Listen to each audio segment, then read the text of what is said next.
and then we'll be started on the broadcast.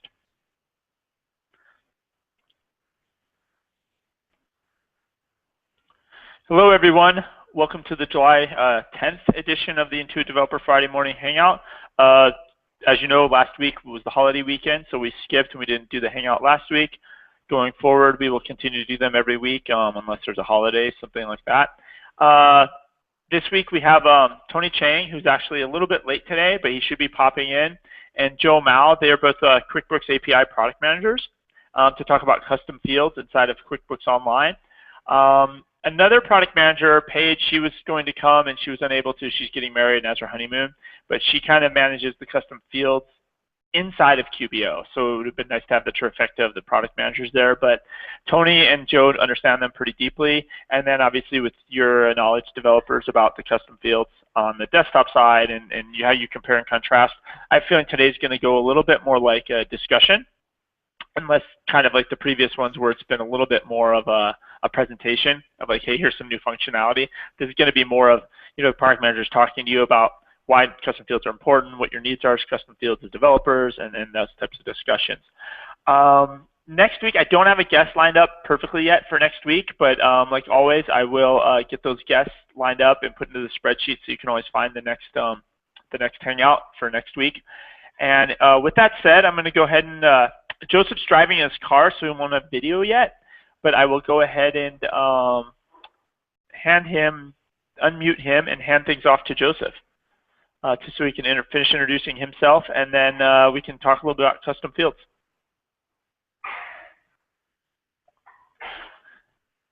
So Joseph, go. You might have to unmute yourself, but you should be good to go.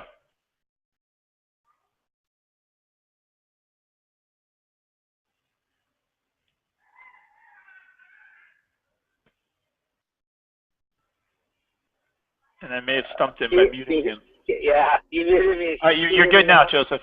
Yes, okay. You're good. Hello, everyone. My name is Joseph Mao. Here to kind of talk about custom fields. I'm actually, I'd like to kind of start this discussion. I'm not sure who all of you guys are, so I would love to hear from you guys and find out about what you guys do and how you guys are actually using custom fields, or how you like to. And then I can kind of start with, if you don't know anything about them, then we can talk about what you want from custom fields or what it can do today. So I guess I want to open this up and hear from others and hear how you guys are using custom fields or what you guys think you're using it for. Okay. I think first of all, I want to unmute for a second, kind of introduce yourself and talk about your custom field needs, and then we'll go to Stephanie and then Dave.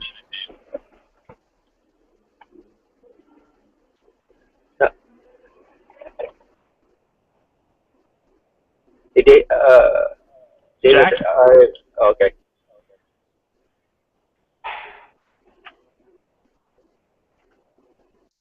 David, I can go first if you want.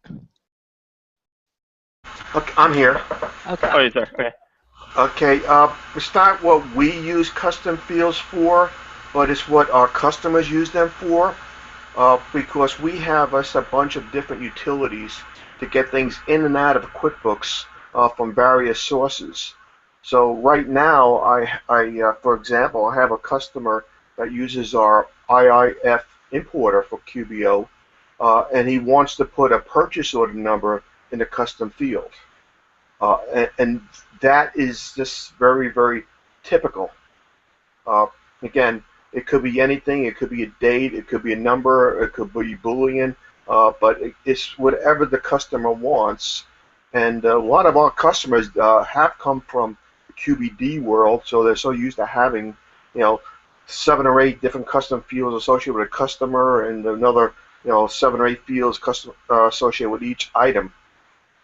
So, so it's kind of open as far as how they use. We just do what our customers want us to use, and that's how we see them being used all over the place.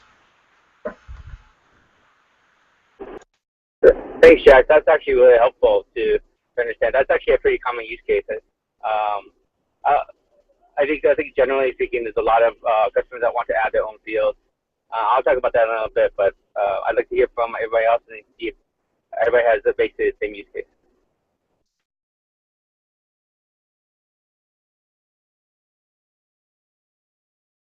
Okay, I guess it's my turn, Dave. Yeah, Can go you ahead, guys? jump in, Seth. Okay.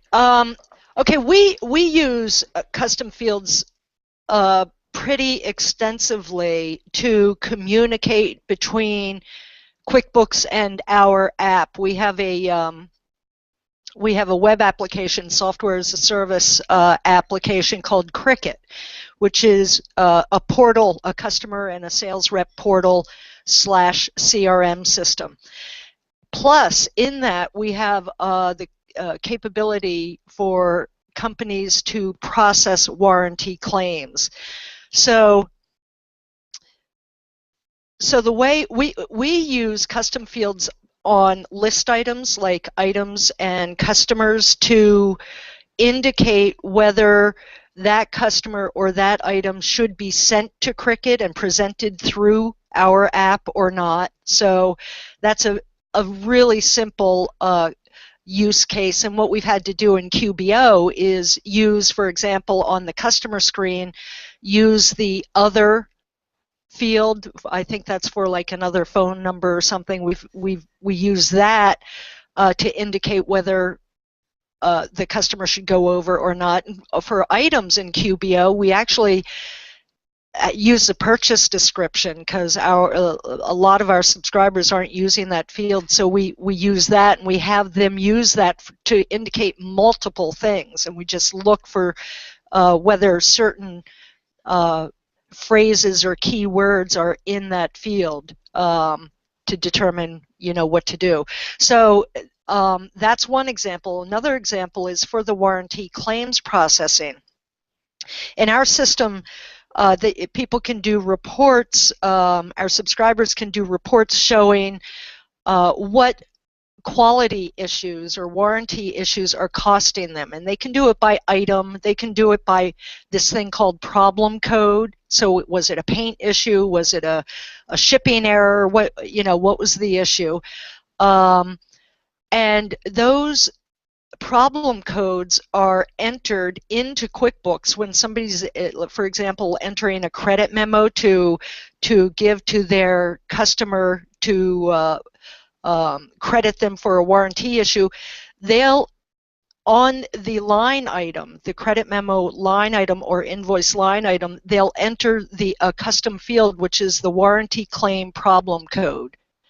So we really miss having custom fields both at the transaction header, because we also use the header custom field for tracking the vendor's warranty claim number, and then at the transaction line item for tracking a problem code. So that's kind of a typical scenario of scenarios of how we use custom fields. So we need them on the list items, customers items.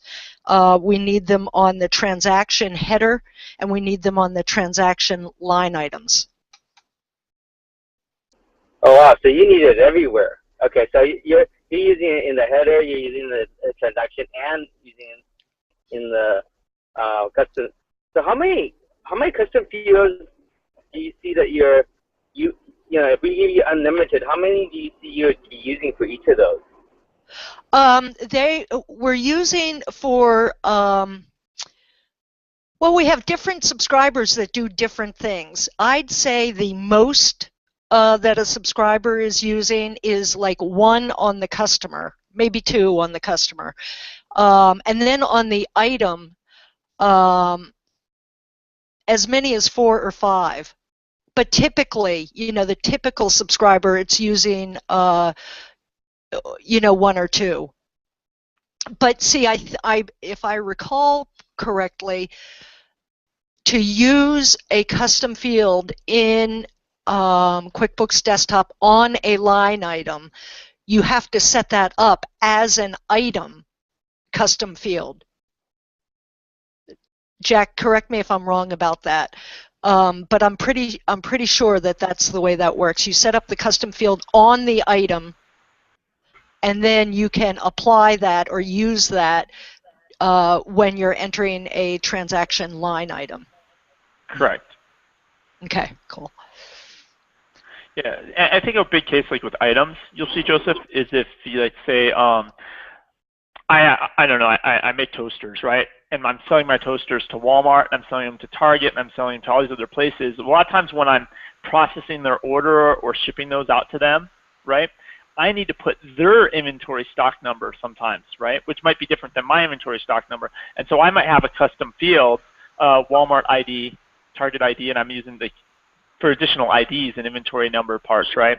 Or maybe I order a product in from 5 or 6 different vendors, and I want to track those numbers. So you see that a lot on, that's a big use case on the items. And it doesn't make, a lot of times it doesn't make sense to have those, like it's hard like to just have that to be like a default field, right? You know, it would be a lot of bloat for not all customers need that to have that on an item itself in QBO. But that's a scenario that happens a lot. Yeah, I'm working with a customer now. They're not QBO, they're QBD.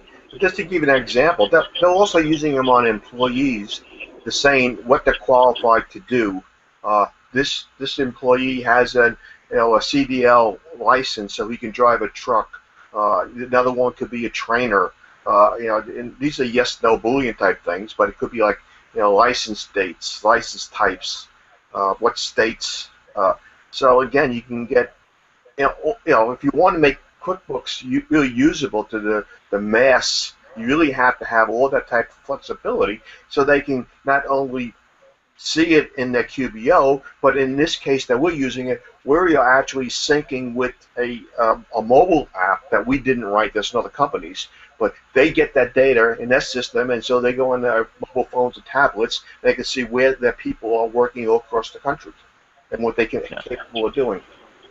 I've seen employees too. I've seen people keep track of garnished payroll garnishments in the custom fields. I've seen them keep track of just things the employees like types of food they like. So that way, if they want to order lunch, they know what kind of food to order in for a meeting, right? So yeah, the custom fields are the broad range of the word custom. That's for sure. Right. That's really helpful. Actually, by the way, one of the reasons I'm asking a lot of these questions is I do have meetings upcoming with some of the product managers on some instance, and who are doing inventory, and getting these use cases that can see in immediate feedback if we can make changes. So, one of the reasons I'm asking all these questions is to see if there's anything that I can accelerate by just on things that are already happening. Is there anybody else that wants to talk before Tony or I kind of talk about custom fields? Now that Tony's here and some other people joined a little late, Tony finally got here. Tony is the other product manager who also knows the fields. Tony, I don't know if you have anything to present about custom fields, but what we're doing is just everybody's kind of introducing themselves to Joseph and yourself, and just kind of saying, a lot of developers have a lot of experience with custom fields with their customers in the QuickBooks desktop world. They're not the same in the QuickBooks Online world, and we're kind of going through those and everybody's kind of really educating everybody else on how they've seen custom fields used, and then we can have a deeper discussion on that. Dave, did you want to kind of go next, and then I'll let you jump in after that, Matt. Hi there. We're not currently using custom fields, so I'll just yield my time. I'm just listening to see if I come up, get some good ideas about how to solve some problems. But at the moment, only thing I would say to the thing you mentioned about the supplier codes and all that type of stuff is, we kind of handle that a little differently, and we just allow the customers to, when we're creating invoices or purchase orders or purchase invoices, we in the notes section of those documents, we just throw all that type of stuff, and kind of our users can control which fields go in those notes as we're generating the invoices in QuickBooks. Interesting. Hey, Matt, did you want to jump in? Sure. So traditionally, we don't use QuickBooks custom fields that much other than to import them into our system. We sort of consider custom fields something that a lot of the major companies aren't doing right. Like, no offense to QuickBooks, but they're string fields, and that's how they're treated and stuff like that. So our custom fields tend to be, they're all typed. They you can have unlimited on pretty much every object in our system. So yeah, it's definitely nice to be able to sync them over, though. But that's pretty much where we're at with custom fields. We do the same thing with Microsoft Dynamics GP, too. So we have unlimited custom fields on pretty much everything. So I have a question, if you could elaborate on that, Matt. So you on your product side, on SalesPad, you have unlimited custom fields on the work you guys do. But does that cause a problem when QBO only has 3 custom fields? Do you see issues like that, or do you just not even care? We don't even care. Generally, our users, if they're using custom fields, are using them in SalesPad. So yeah, we don't. We'll sync some of them. If they want them synced, we'll sync them. But other than that, we don't. So they can just add new custom fields in our system and use them there. Got it. Yeah, Tony, do you want to jump in, introduce yourself, flip on your camera, say good morning quickly, and any of you that are just listening in or just viewing, like as a YouTube experience, please definitely use the Q&A panel on this and ask any questions, and I'll get those read out to Tony and Joseph as we go along here. Thank you. Jump in, Tony. Yeah, so I'm Tony. I'm the other product manager working on our QuickBooks Online APIs.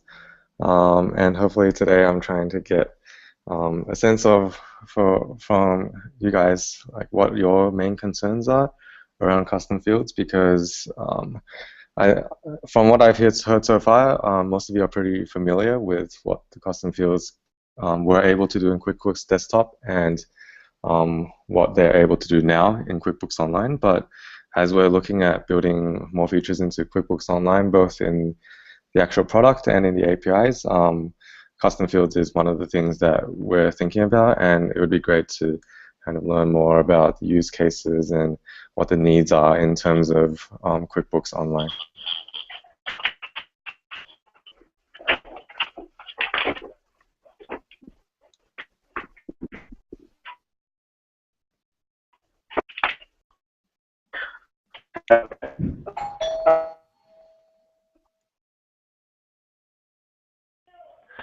So with that said, I think we can kind of open it up if you guys want to ask Joseph and Tony questions, elaborate on any needs. Yeah, I'd like to start. I've been looking at the interface, the XML via the API Explorer for custom fields. And I'm a little bit confused on exactly what comes out and how things should be added if I wanted to add a custom field and so forth. For instance, I know that there are 3 custom fields that I could use, but when looking at the response from Get Preferences, there seems to be a section for a Boolean type custom fields, and I see 3 there. Then I see string type custom fields, and I see 3 there. And can you explain to me what I can expect from there and what it really means? Yes. So David, is there a way for me to share my screen? Yeah, absolutely. So in the left-hand side, you should have like a Google toolbar that kind of slides out. Share. The second one down is screen share. Yep. Yep. Okay. Let me open up the screen. You might just share your whole desktop. Sometimes when people just try to share one app, it's kind of okay. And then you try to go to another browser tab, then we can't see it. So you might just do your whole desktop. Yep.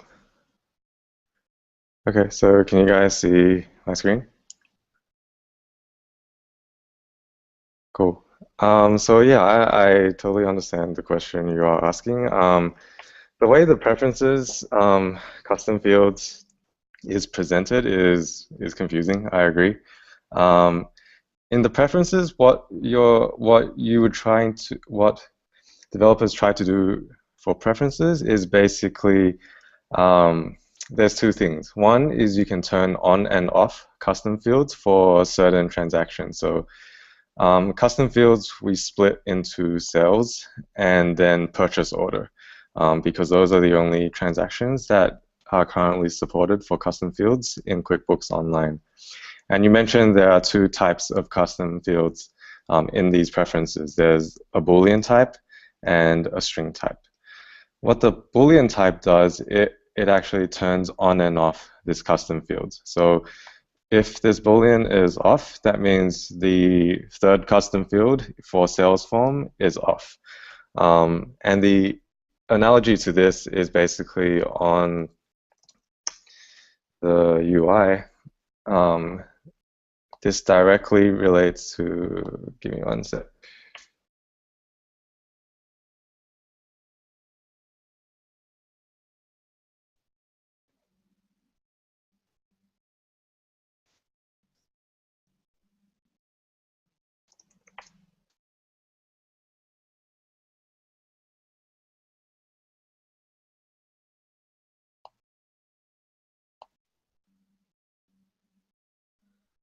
So if you look in the UI in the custom fields, you see a very similar thing. There are basically two things you can do with the custom fields. The internal public doesn't really surface in the API. Basically, it's going to be both checked by default. But basically, this Boolean type, setting it to true or false relates to basically turning this on and off, right? And by turning it off, it means I want to use this custom field, and there's a possibility of 3. The string type is going to be the label. So the string value here is going to be the label of that first custom field because it's sales custom 1. So if I set it here, then that's going to be my label. That's going to appear on my transactions. And so I put it on sales side. So on my invoice, I will now have one custom field with the label crew number. And so the confusing part is that the preference or the setting itself is wrapped in a custom field, which is kind of confusing. But basically, there's two things you can do. You can either turn it on or off using this Boolean value, and then if it's on, you can then set the label for that custom field. Okay, so that means that the first part is really more of the definition if it's there, yeah. And then the second part is a continuing definition, which should only be, I guess, be there for that particular custom field if it's true. Yes. So even you can set the string type even if it's false, but it won't show up anyway in the. It will be the equivalent of kind of just you're typing in the string. You can put crew number, but you turn it off, right? So you're setting it, but it's not going to be showing up on any more transactions because you've turned it off. Okay. So would I always see 3 for the Boolean types no matter what for everybody? The Boolean types, so yes, if they have, yes, they should come up with 3, either all false, or if the customer itself, the small business themselves have turned it on, then it will have true. Okay. Yeah, that was confusing and caused a couple of crashes. Okay. Thank you. Yeah, the most confusing part is the fact that it's using custom field itself to kind of hold the settings. Actually, what it looked like to me, since we had in our test QBO had them all defined, it looked to me like there were 6 custom fields. 3 were Boolean and 3 was true. Yeah. Yeah, if I were to redo it, I would not have used a custom field to hold these settings because they're just settings. It could have just been a Boolean to say, is this custom field on or off, and then another string just to say what the label is. Are there any samples around to show you how you to actually use a custom field, let's say when creating an invoice or modifying an invoice? So I'm not sure if we have it in. I think some of our sample transactions do have custom fields there. So for example here, right, this invoice, this sample invoice object does have custom fields. So when you are using the, So yeah, when you are using the custom field in the invoice, you don't need to define the label again because as you can see, like if I've entered crew number as my custom field label, then I've turned it off. But I only on the invoice I only enter the value, right? Because the custom field is either there or it's not, and on the invoice I can only enter the value. I can no longer change the label of that field. So the string values here are referring to actually what's in the box. And we only support one type, and that's string type. And the name, I think what's missing here is also so the name here is referring to the label. So what this will show up as should be crew number. And then the string value here would be what you want to put in the box. Sure. And as soon as you've turned on these custom fields, they should start coming back in the invoice responses, although you won't have any value in the string value because they'll be empty until someone puts something in there. Yeah, well, getting things back is always much easier so you can see what you're getting. Yeah. But it's when creating the invoice or if I have to modify it. Yeah, that's correct.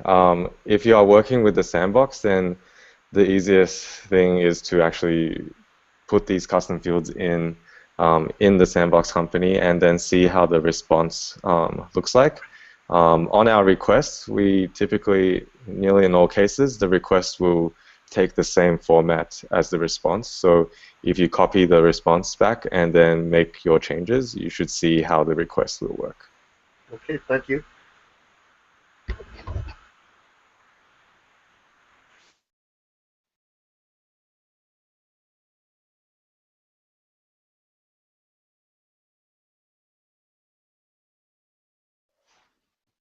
Thanks, Tony. Just so that you guys know, I'll just start taking notes on this. I'll let Tony answer most of these questions. But as you can tell, right, there are limitations on our custom fields. There are things that we are looking to do to improve them, but we want to better understand all the use cases for those. Tony, just to take a step back, for people that maybe don't have a deep understanding or aren't familiar with QuickBooks Online as much. So when we say there's 3 custom fields, is that like there's 3 custom fields for each list entity and then you can put that on forms, or is that just like there's 3 custom fields for a sales for the form itself? So there on QuickBooks Online, there are only 2 places where you can put a custom field. One is on sales forms, so that means invoices, sales receipts, estimates, and okay. So it's okay. Got it. So it's a custom field at the form level, not really any detail level or the at the transaction level, and also you can only define 3, and the labels are all shared. For example, if I use crew number on my sales side, then I will have that custom field crew number on my invoices, on my estimates, on my sales receipts, etc. The only other side that we have is purchase order, and so on purchase order you can kind of specify a different set of 3. Okay. Gotcha. So overall, like, and then this is like more of like where we think things are headed down the road. So as more people use add-on apps, right, niche apps to run their business. So, I'm going to use PowerPetSitter.com, or I'm going to use Clio Law Firm software, whatever I'm going to use to actually run my business 8 hours a day. Like, is the need for tons and tons and tons and tons of custom fields as important as it was in the QuickBooks desktop days when maybe you ran every single thing through QuickBooks, but now maybe you have a point of sale terminal, right? And that's where all your inventory lives now, right? Like, how are you guys seeing the future? And Tony, you and Joe can answer that, or even any developers. Like, where are you seeing this head? Like, is it less important going forward, or is it just as important as ever because of the use of apps and add-ons and APIs? Yeah, so I can kind of give my point of view on that. And from a from a small business owner's perspective, I think you're right. If they start using some third-party apps, then some of their requirements might be fulfilled. For example, if I wanted to save something in relation to a customer, but I'm happening to be using a CRM outside, then it's likely that I'm going to have all that information in my CRM in that third-party app. And so I don't think people will be saving as much or like all the kind of data that they need into QuickBooks Online if they are using some third-party apps. But that being said, that kind of raises a second kind of use case, and that is as we have more and more third-party apps, there may be use cases where a third-party app might be wanting to save some kind of data in QBO that only relates to their app. And I've heard this use case before, and I'm going to ask the people in this Hangout whether they have thought of this use case as well. But basically, let's say I have a third-party app, and I'm a CRM, so I've saved a lot of things related to customer in my third-party app. And kind of to make things simpler, I want to link my customer in my third-party app to the customer in QuickBooks Online using some kind of customer ID that my third-party app uses, right? And so today, developers will develop against QuickBooks Online using QBO's customer ID, and they need some kind of mapping between QuickBooks Online's customer and their customer. I've heard some requests from some developers that, hey, why don't you just give me a custom field in customer where I can put my app's customer ID there, and so in the future when I query for customers in QuickBooks Online, I can immediately know which customer is connected to what. And so I've heard that use case from some developers. And that's kind of different from what we've seen before, because in that case, that custom field is only relevant to their app. It's not really relevant to anyone else's app, or in this case, it may or may not even be relevant to the small business on the UI. Depends if that ID is something meaningful or not. But that's definitely a use case that might become more prevalent as more developers start using custom fields and small businesses start using more apps with QuickBooks Online. That could be really interesting for like these use cases, because a lot of people are doing transitions, right, from desktop products or their desktop offering to a SaaS offering, and having those unique keys be stored on both sides, would help a lot of possible headaches when people do a migration. Where you move it to your new that field's gone, or now it's a new field and there's no mapping in the old field, and so it's kind of an interesting use case for developers.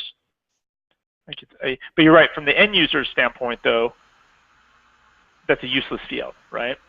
And actually from a developer standpoint, you probably don't even want the end user to see that, because they would touch the number and then ruin the whole party, right? So. Yeah, coming back again from what QBD has, we do a lot of interfacing where we just sync up things from one system, QBD, to another system. And although in QBD you can have a program custom field, which is extended, it's a data extent, and not really a custom field the user can see. But most of the time we would just have to have something they can see so people can know. And hey, if I'm going to upload a transaction or an item or a customer to an external database, I might want to put the ID that I get from them into that custom field, and vice versa. And this way that everything is synced up, and that would be the ID field mostly for your entities or or the transactions. So that's very helpful to have in a couple places. And again, you need it in QBO sometimes so that you know that, hey, this is the exact same transaction or list item that you talked to before, and somebody didn't change the name or the reference number.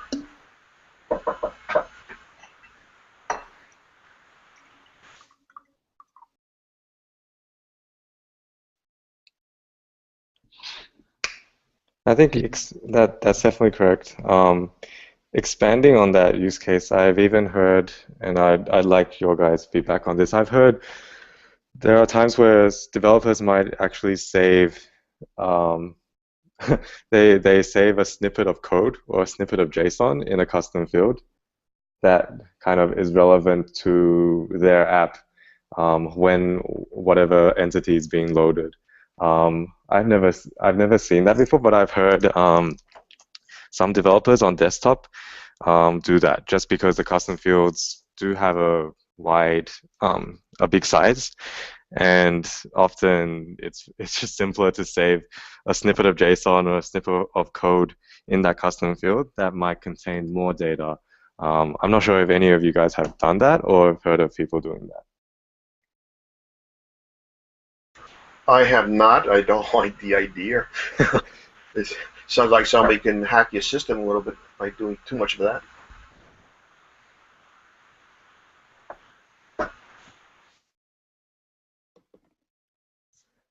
Anybody else? So this is Joe. I mean, I wanted to put my 2 cents in as well. I think that, as Tony has said, there's a lot of use cases for custom fields, and we've seen we are looking at actually how we might extend custom fields. We're looking at different ways of extensions, but they would require a total change in how we do the custom fields, which is why we're asking so many questions. And because for a lot of third parties, right, you know, there's a lot. The common use case is the fact that, well, I want to store some ID that's related to the customer, and then there's also the use case where it's like, well, I just want to store my information in a custom field only for me, specific to my application, but I don't want the user to see it. So, you know, within QBO, we store 3 custom fields that the customer can see. And Tony, correct me if I'm wrong. There's we can store like 1,000 custom fields that are third-party third-party specific that customers don't see. Is that correct? I think that's the case, but I don't remember the exact number. So for those custom fields, we haven't actually fully released that yet. It was there for a period of time, I think maybe a year or 2 back, that we had a feature which basically allows you to store custom field definitions on, for example, objects like customer and vendor.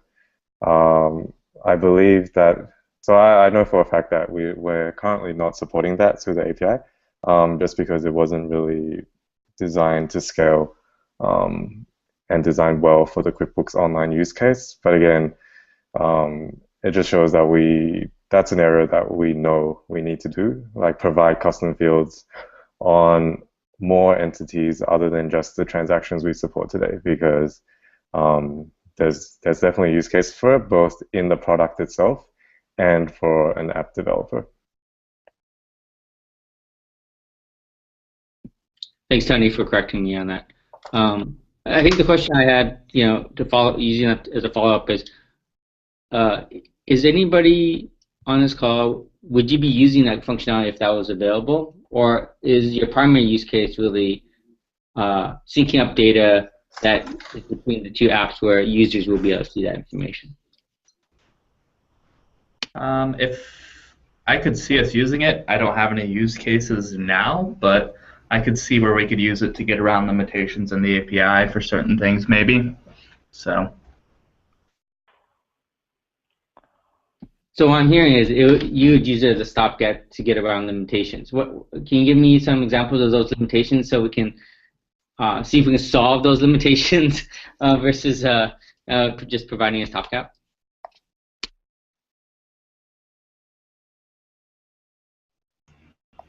Oh man, I don't know, there's been a couple of stuff with inventory transaction numbers that have been throwing us for a loop. And I'm not sure if that would actually help at all there, but inventory transaction numbers, like you can't, like once you mess up the number, it's all messed up. Like once you change the number, it starts counting from there instead of I don't know. We talked about this before, Jack, right? Like you can't send blank inventory transaction numbers over because it'll just blank out the whole number, so you kind of have to send numbers. Yeah, I know that's a issue right now. I have one of the customers that the number goes up, we don't even specify it, and it's a blank reference number. Yeah, that's super. And then if you do specify a number and it's not the one that you got from Intuit, or you might end up with duplicate inventory transaction numbers. And I mean, this is one of the issues that just came to my mind. I don't think it's something we would use as like a stopgap, but. Well, I'll bring it up with the. I have to leave in about 10 minutes, but that meeting is with someone from inventory, so I'll bring them all to that immediately. So I don't know why I said inventory transaction. I completely had a brain fart there. I meant journal entry numbers. Okay, that makes sense. Sorry, just talking nonsense there for a bit. In the meantime, I'll try to think of some good examples of how to use that. More coffee, Matt. More coffee. Hey, I think another way to kind of ask that, Joe, is, and I've seen a lot of developers do this, and I talked to Nor about this once. He's like, well, what should we add next to the API? And what I noticed a lot of developers will do is there's the memo field that's on transactions, right? That just memo line that's on every single transaction. And developers will just use that as a catch-all, right? Like, oh, that's where we put a URL to the transaction in our app, or that's where we use this. And I feel like maybe that's the question, like, do any of you just dump things into that memo field currently and use that as kind of your catch-all for stuff that there's no real place for? I've done it with QBD. Again, in the case with QBD, we needed some place to put a external ID number in it to say that we imported it from that source, and that particular transaction didn't have any custom field, so we just dumped it into the memo field. We do that too. We will send certain things, for example, on an order that's entered into Cricut. We have different fields in there than what QBD has, and I just can't remember the details, but things like customer information, like a side mark or something on the order, that sort of thing, we'll put over there. We'll put a number of different things, just on just kind of all put together, a number of different fields based on what our subscribers need. Sometimes we even will create a blank line item on the order with some of this information, depending on how the subscriber wants to deal with things. So I think these could be like those specific use cases, like shot or write up, and hey, this is the data moved over.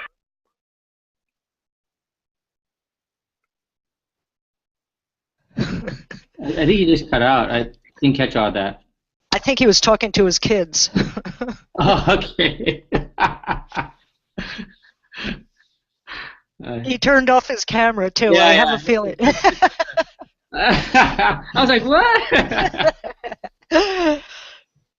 Well, I think it's clear that there are limitations within QBO and custom fields, and we'll look to address those.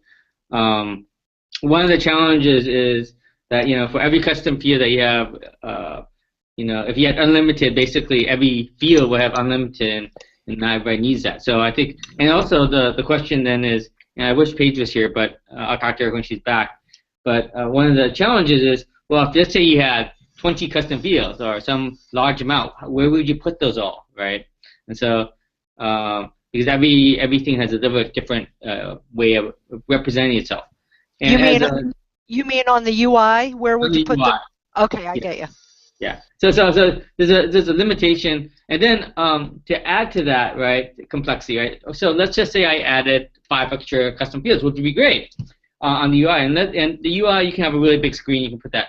Well, that same customer might access it on a mobile screen. Well, you have to throw those 5 custom fields or 10 custom fields on there, and so they start getting limitations on that. But one of the things that we're looking at is there's two ways that we're looking at. One is there a way to change it so that there are extensions where you can specify if you have where they are on the screen, but more importantly, there's also a concept that we're looking at, which we're calling plugins, which is, well, what if you own that screen, or you own a part of that screen, and you could control that part, and that gives you the ability to. So if it's not something you need to push into QuickBooks, right? You just need a way to represent it to a customer in QuickBooks. It doesn't actually have to be stored in QuickBooks. Then we're also looking at that. So I'm kind of curious on, is there data where you just want to present the data in QuickBooks, but you really don't want to store it? Or is everything that you're actually using for custom fields things that you actually want to store into QuickBooks? For us, it's all stored information. Okay. Okay. I mean, I could see us using that, so that way, like an accountant wouldn't have to switch between systems if we have something that you guys don't have but we do. That would be very nice. And I don't know what the limitations are on that piece you were just talking about, but yeah, we would definitely use something like that. Well, I mean, that's what we're exploring right now, and we'll probably have to reach out. But I'm just getting that feedback just for context, so that when we have those conversations, we can better understand what's the right way to solve that. How would you even do something like that? So the way that we're thinking about it is that a developer would own a portion of the screen, almost like a widget. Oh, sure. And so you say, hey, here's your widget here for this area, and if you have this app, then this widget will show up, and data will come from the third party, right? But it's something that we're exploring. It's not baked yet, but I wanted to get some feedback on that. I think the area that probably we definitely need to look at more is how do we extend custom fields, and how do we represent them not just for the developer but also in the UI. And so it's something that we're going to have to dig in a little bit deeper.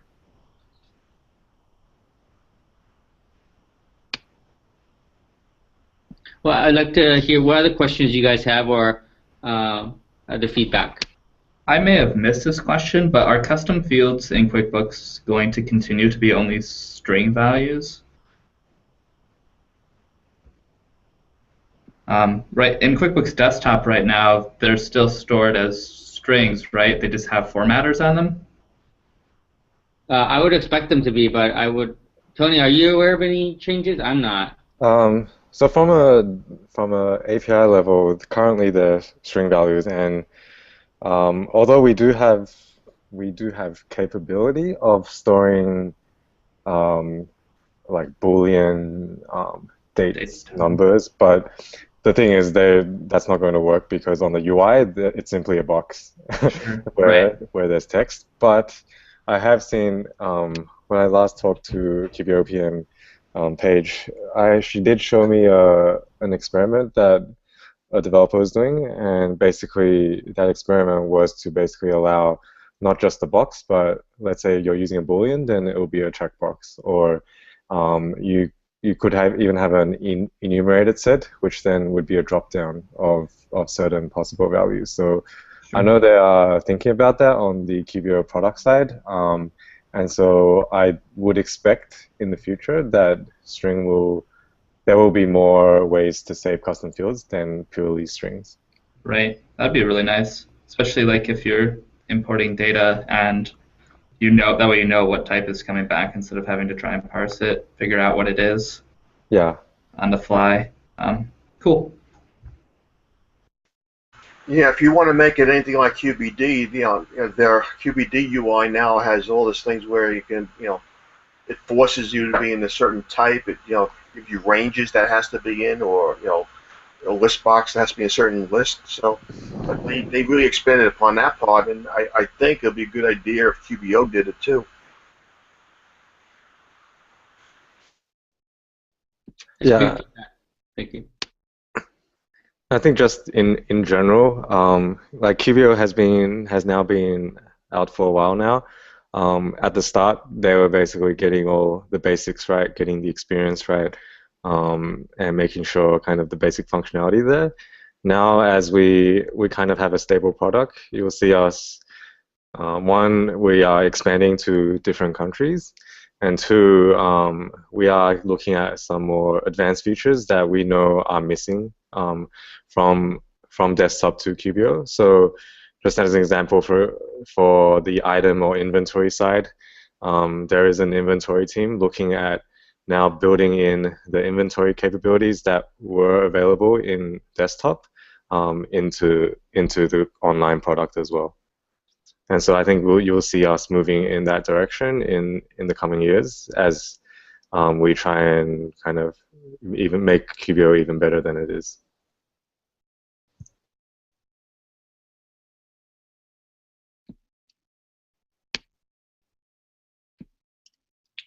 Just adding to what Tony just said, I think that as we go global, we see more of the challenges that you guys are seeing with custom fields, because there's going to be things that aren't US centric, right?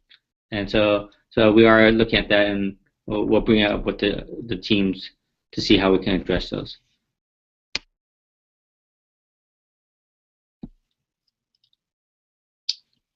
Matt, Stephanie, Jack, what else? I would love to hear if there's anything else that you guys are on your minds, in particular to custom fields, or that you haven't kind of talked about.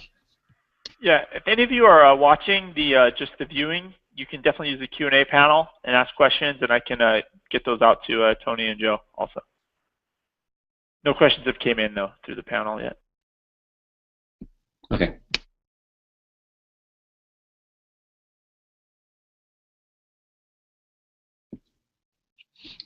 Unfortunately, I actually had to bow out to get to a meeting. Yeah. I want to thank you guys for attending, and hopefully this has been useful, but it's definitely been useful for us so that we have a better understanding of your needs and how we can address them better in the future. So thank you guys. Definitely. Thank you, Joe. Thank you, Tony, for jumping in. Yeah, we're basically hitting the top of the hour. So if you have to leave, you have to leave. If you want to hang around and see what other things we'll discuss outside of custom fields, feel free to hang around. But thank you for coming for that first hour. Definitely. Let me just change screens here, and I'll go ahead and I'll stop the broadcast here momentarily.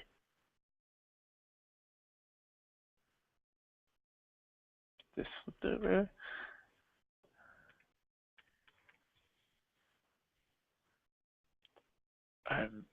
Too many windows to click on. Awesome. Thanks a lot. I do appreciate it, and we will see you guys next week. Thank you.